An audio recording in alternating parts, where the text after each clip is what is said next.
Hi guys, Matty B here. Thanks for tuning in.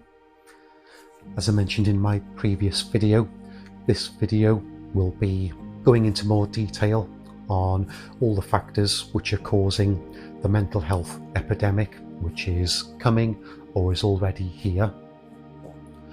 The statistics I'm going to go through will be based in the UK, but there's statistics for other areas like the US and Europe if you want to do your own research into your region if you're not based in the UK.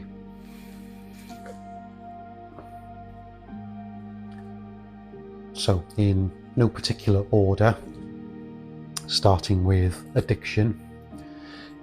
In the UK, between 2018 and 2019, 1 in 11 adults and 1 in 5 young adults had taken a drug, and 1 in 25 adults had taken a Class A drug.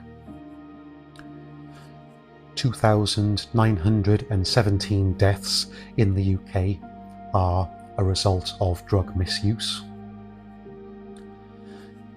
43% of the population participate in gambling every month, and 1.3 million adults suffer from gambling addiction, which can lead to gambling debt, and the average debt from gambling is £10,000.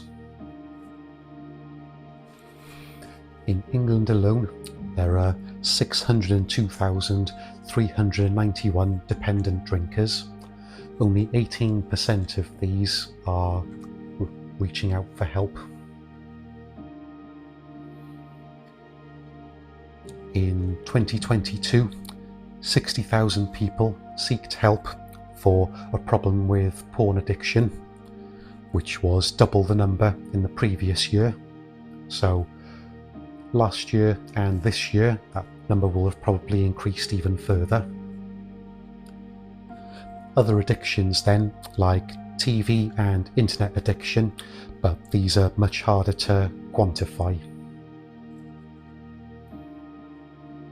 Next, bereavement. In the UK in 2021, 666,659 people died in that year, leaving approximately 3 million people with feeling bereaved and with grief. Childhood trauma. 500,000 children in the UK will suffer from trauma every year. This could include physical abuse, mental abuse like bullying or neglect.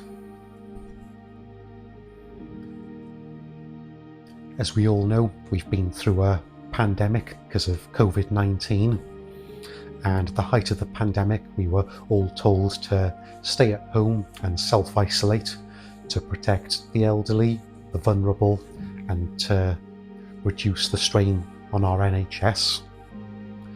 However, this led to social isolation and loneliness, especially for the 8 million people in the UK who are living on their own.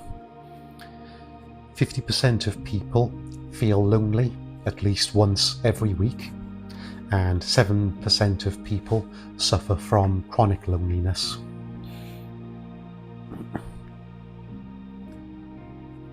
Then discrimination and stigma.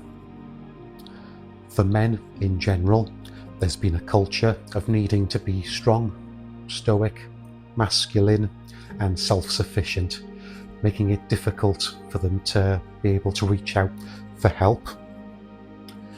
This stigma also makes men feel ashamed and weak for having mental health issues, so they keep it to themselves and isolate themselves or pretend to be someone that they're not. For women, there's an expectation that they should always be happy, smiley, and chatty, and if they're not, they're perceived as being moaning or being melodramatic. Women can feel depressed and isolated during times like when they're trying to have children or they've had their children and they're in their maternity leave. They can also feel isolated and depressed during their menopause and perimenopause. There's also an expectation for women to be the carers and to put the needs of everyone else before themselves.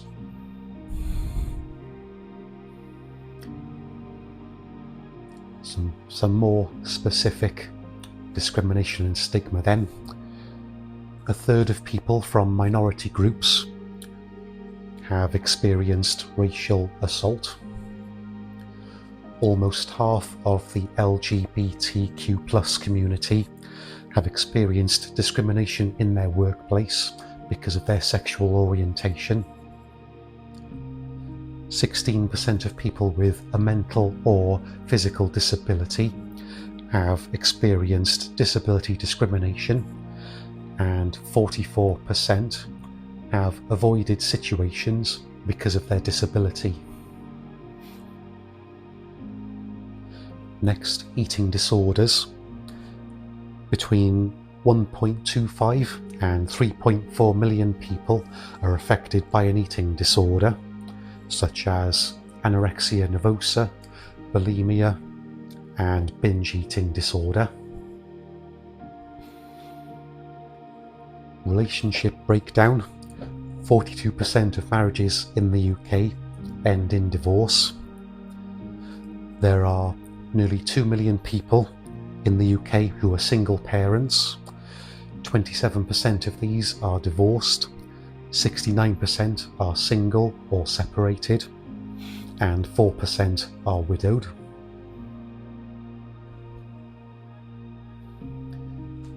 Smartphones.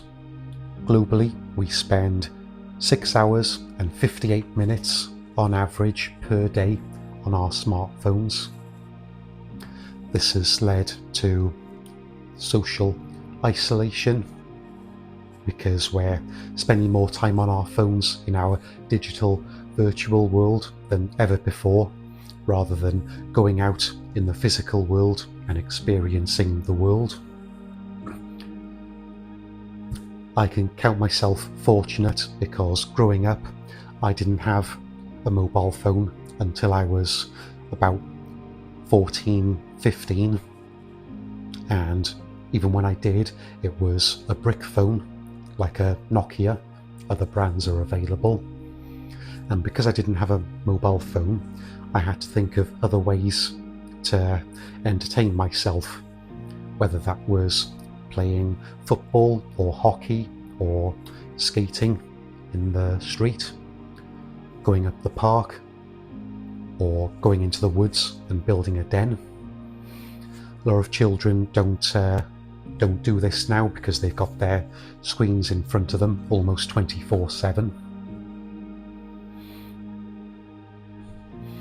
Social media.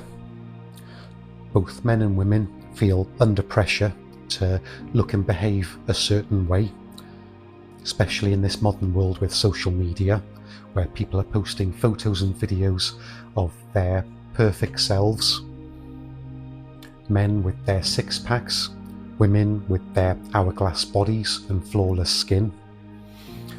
And this leads to both genders comparing their reality to the edited, airbrushed, online reality of other people who they think they should be looking like, and makes both genders feel like they're not enough, that they're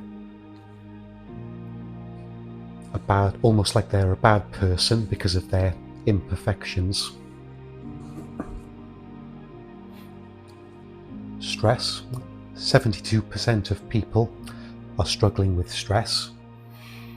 Now, stress normally is healthy. It's what keeps us alive, keeps us safe with cortisol levels. So if with our ancestors, if a predator came along, stress would be the response that would tell us to get away from the situation, get back to safety. However, in the modern world now, we've got chronic stress, which is not healthy. And research is suggesting that 60 to 90% of modern diseases are in some way related to stress.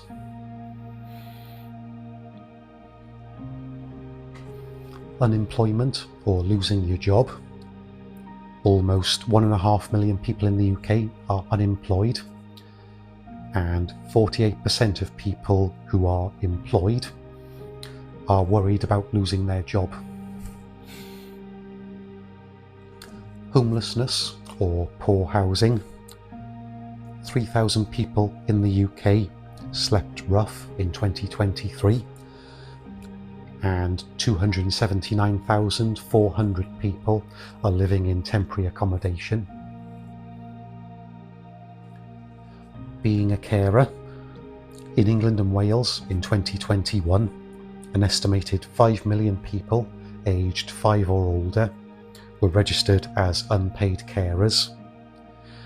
This can lead to social isolation and loneliness because they're having to take care of a relative or a friend who might need up to 24-hour care, so the carer is not able to have their own social life. Domestic violence, bullying, or other abuse. 2.1 million people in the UK suffered from domestic violence, 1.4 million of these being women. 66% of adults in the UK say they have been bullied at some point in their life. Adult trauma. 1 in 3 adults in the UK have experienced some sort of trauma at some point in their lives, which could include witnessing or being involved in a major accident or an act of violence. And trauma leads to 17,000 deaths per year. So all these factors are leading to people feeling stressed, anxious and depressed, suicidal and lonely. If any of that resonates with you and you think you may have a problem, please reach out for support. For any mental health or well-being issues, you can ring Mind on 0208 215 2243 or call the Samaritans for free on 116 123. If you think your child may have a problem with mental health, you can ring Childline on 0800 1111. There's also a website called Young Minds, which has brilliant pages of resources for what mental health is, what support is available. So check that out if you're a child or young adult, or you have a child or young adult who may have a problem. I'll also put the links for other websites like Gamble Aware, Alcoholics Anonymous, Carers UK, Disability Rights UK, and Stand Against Racism and Inequality. I know from personal experience the hardest part is reaching out for help. It took me years before I could appreciate and acknowledge that I had a problem, but it was the best thing I ever did, because now I've got people around me, friends and family, who I can reach out to if I'm ever struggling. And I know there are organisations and charities on the other end of the phone I can speak to get free, non-judgmental advice. These charities and organisations, their job is to listen to you, hear what issues you're going through, empathise, listen without judgment, and then give you practical advice on how you can look after your well-being and mental health. So please reach out for support. Hope you found this video informative and helpful. This hopefully puts into perspective the problems we're facing in today's world from all these factors and why we're facing this mental health epidemic. Lots of these factors are outside of our control, but many of them are within our control, and we just need to ask for help, make some changes to our lifestyle. And in future videos I'm going to be going through and showing you what I do to look after my mental health and well-being. Everyone stay safe, stay well, stay healthy, and I'll catch you on the next video.